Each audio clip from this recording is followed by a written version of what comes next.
Hi, this is Brett from SRmoto, and I wanted to do a quick update video for our latest project bike.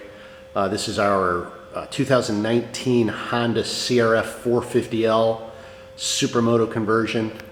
Just recently picked this bike up a month or two ago. I've got a couple hundred miles on it so far, and we just recently installed our Supermoto wheels and tires. So I wanted to do the first of what will probably be a couple Supermoto related videos for this CRF450L. I'll just mention our websites real quick. Our main online store is at soloracer.com. If you go there and navigate to the CRF450L parts section, you'll find all the parts I talk about in this video, as well as all the other parts we carry for this bike. There's also a page there for this particular project bike, as well as the dual sport project bike that we're also working on. We also have a blog, which is at SRmoto.com. And if you go there, there's just more photos and details on this bike, as well as some of the other project bikes we've currently got in the shop.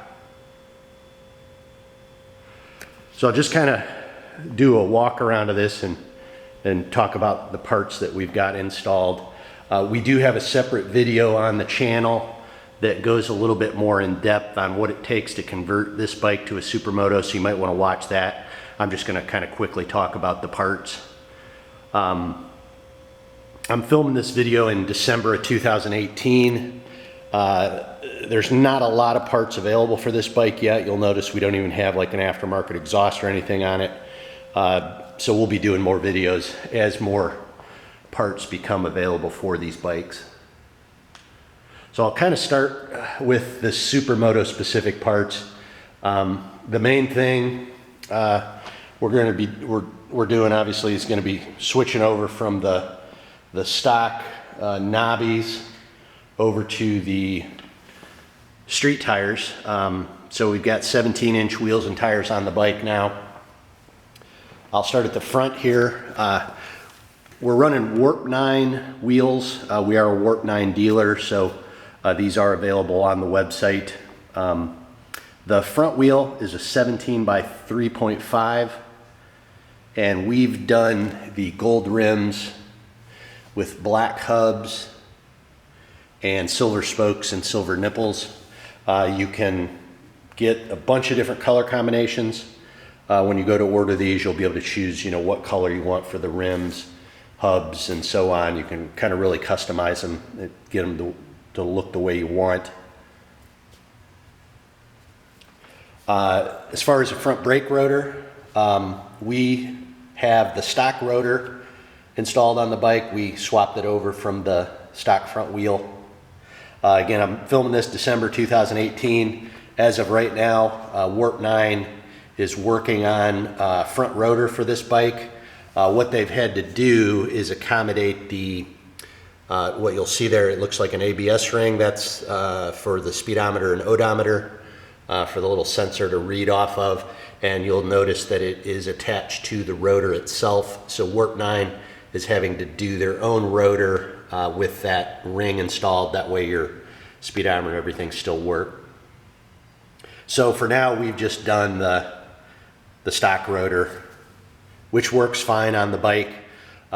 They will be offering a one-piece wave rotor in a 320 millimeter size, which is like an oversized rotor compared to this one. And then they'll also have a 320 millimeter two-piece floating rotor, which is probably the one we'll end up going with. And when you get that oversized rotor, they will also include a mounting bracket where you relocate your caliper so that it works with that larger front rotor. So that's it for the front wheel. As far as the tires go, we've got Dunlop Q3 Pluses. Front tire is a 120 70 by 17. And we're running Michelin inner tubes, front and rear. In the rear, Again, Warp 9 rear wheel. This is a 17 by 4.25. They also have a 17 by 5 available, so it's a little bit wider. We just went with a 4.25. That's going to be fine for, you know, what we're doing with this bike. It will come with a Warp 9 rotor, brake rotor installed. When you pull it out of the box, it'll already be on there. And then you'll also get your choice of what size rear sprocket you want when you order them. We've gone with a 50 tooth rear sprocket. I think stock is a 51 on these bikes, so we just went down one in the rear. That's going to be probably ideal for the type of riding I do. I mostly do just back road riding where I'm not going above about 60 or 65, so I thought that would work out fine for me. Again, Michelin inner tubes, Dunlop Q3 Plus rear tire, 150/60 by 17.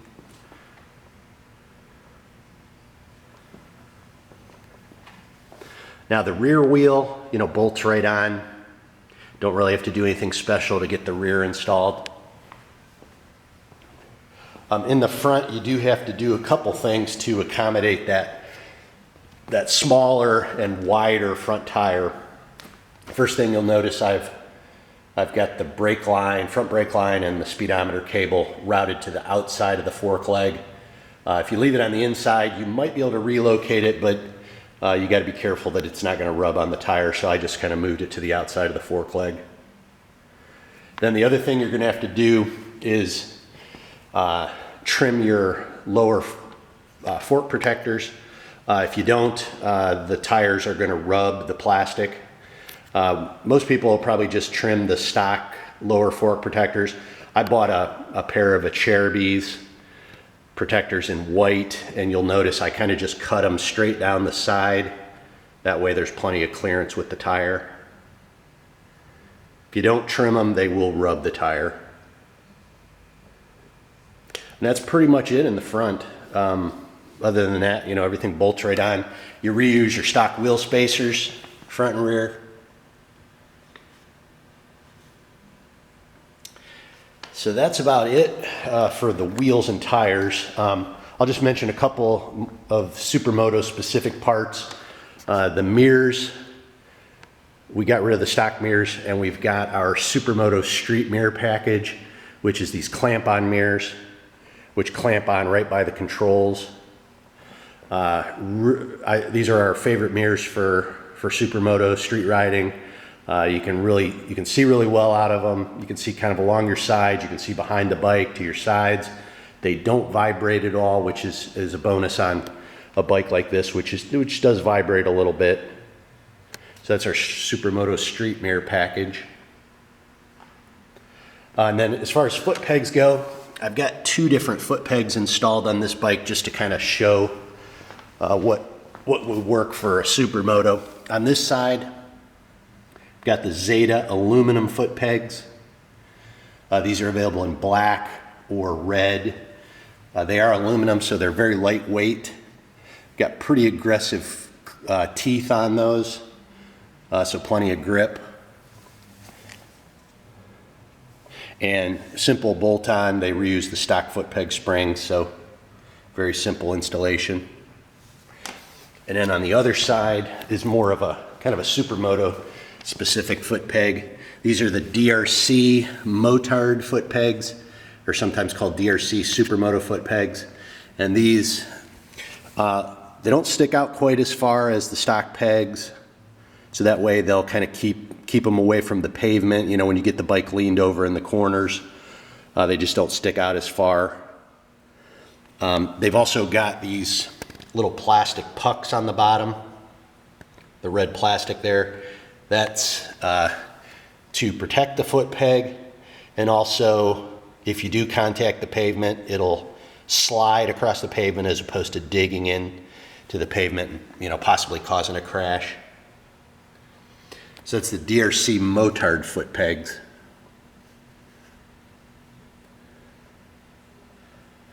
talk about the changes we made to the lighting on the bike. And we have a separate video for this tail light slash fender eliminators on the channel. So if you want a little bit more in-depth of how it works, go watch that video. What it is, it's an integrated tail light and license plate mount. It's made by 12 O'Clock Labs. Looks a lot better on the bike, a lot cleaner. Gets rid of that big stock aluminum piece that holds the license plate. The turn signals are integrated into the taillight itself, so you can use that. You can use that if you want, or if you want to stick with your stock rear turn signals, it'll work with that as well. You just wire it a little bit differently. I did have, when I first installed this, I left the stock turn signals on, but we've since switched over to the integrated setup. Normally your stock turn signals would still be right where those plates are if you leave those on. And again, there's a video on the channel that goes a little bit more in depth on this. One of the options when you order that is a fixed rate turn signal flasher. I'll kind of show you what happens if you don't install that fixed rate flasher.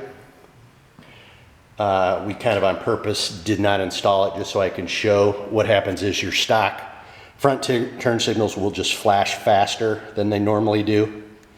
So if you're okay with that, you know, you don't need that fixed rate flasher, but if you want those to flash slower, definitely go with that fixed rate flasher option.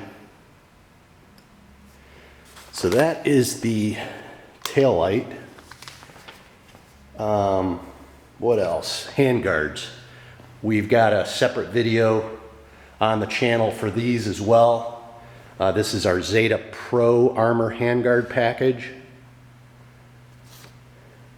We've done the black aluminum handguards, red XC protectors that screw to the front of the handguard, and then the triple clamp mount, which mounts the handguard to the top triple clamp instead of clamping it to the handlebar. They work really well on this bike.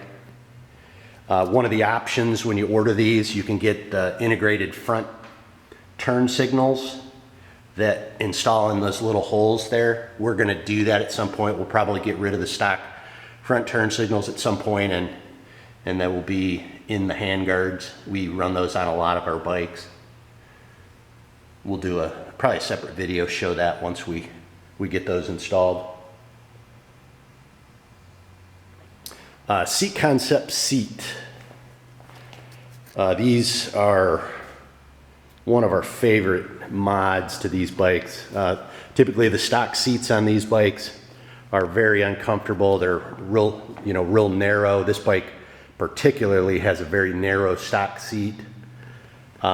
These are going to be 1.5 to 2 inches wider at the widest point, and then it tapers up as you get closer to the tank. A lot more comfortable than the stock seat. You get that larger surface area to sit on, and then the foam that they use is just more comfortable than what comes on the factory seat. We do have a separate video on the channel that goes a little more in depth on these. You can get 2 different heights. We're running the standard height on this bike, which is about the same as the stock seat height, and then they do have a low version of it available that's on our website as well. It's about 1 inch or so lower than the stock seat. And then you can get a couple different cover materials. We've got the all black, and we've got the low slip top with the carbon vinyl sides, and there's a couple different combinations of that. You can get red sides. There's a gripper material also available for the top, which is just a little bit grippier than this low slip. And all those different options are on the website when you go to order it. So that's the Seat Concepts complete seat. It is a complete bolt-on seat. So you just pop the 2 bolts off that hold your stock seat on, take the stock seat off, put this in its place, and bolt it right back on. It's got really good fit and finish too. fits the bike well, and like I mentioned, it's a lot more comfortable than the stock seat. Already talked about the foot pegs, and I talked about the mirrors. A couple other things. TM Design Works rear brake caliper guard, that's available in red or black. Replaces that real flimsy plastic piece that comes on the bike with something that's a lot more durable. Rear brake clevis from Zeta in red. Zeta axle blocks in red.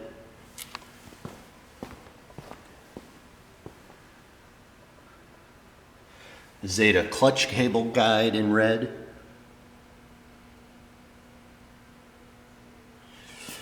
We took the stock header pipe guard off and replaced it with this Z carbon fiber guard. That does come with its own mounting hardware, but I just left the stock clamps on that were holding the stock guard on, and I think I had to reposition them a little bit, but I just screwed the carbon guard directly to that. It just looks a lot better than that stock guard. I think that's about it for mods. We did a couple different little things here and there. We did factory effects, front fender decal, just kind of finishes the front fender off a little bit. I did the factory effects lower fork decals, the Honda logo on them. I did the factory effects rear fender decal, and I cut it so that just the sides, just the Dunlop part, the trim piece was on there, and then I just put our own decals in the center of it. Just makes the bike look a little better. And I think that's about it so far. Again, this is kind of a new bike, so don't have a ton of stuff done to it yet. Got a lot of things planned though. We're going to be doing Pro Taper 1 1/8 inch handlebars here at some point. Probably either the Contour or the Evo. Not sure yet. We're going to do a G2 Tamer aluminum throttle tube. This bike does have a little bit of a snatchy throttle, it seems like. We run Tamer throttle tubes on a lot of our bikes, and I really like those, so we're going to install one of those here at some point. Those are available on the website.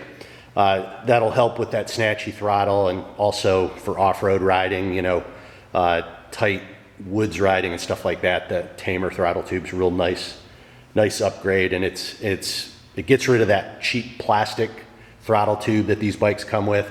It's also got a removable end cap, so it'll work with the hand guards. We're going to do, you know, full exhaust system once one is available, probably a FMF Q4 or a Yoshimura. Probably actually try both of them. Probably do the Power Commander, also Twin air filter probably. We'll do we run EK MV XZ2 chains on all of our bikes, so we'll switch over to one of those, probably in gold. And other things as more parts become available, so kind of stay tuned to the website. We'll also do periodic videos that kind of talk about some of the new parts we've installed. So that's about it. Again, our website, soloracer.com. Go there. Go to the CRF450L Parts section for all the parts I talked about in this video. And then we also have that blog at SRmoto.com. Our email address is on the website. If you have any specific questions that I didn't answer in the video, feel free to shoot us an email. We'll get back to you as soon as we can. So that's it for now. Until next time, it's Brett from SRmoto. Thanks for watching.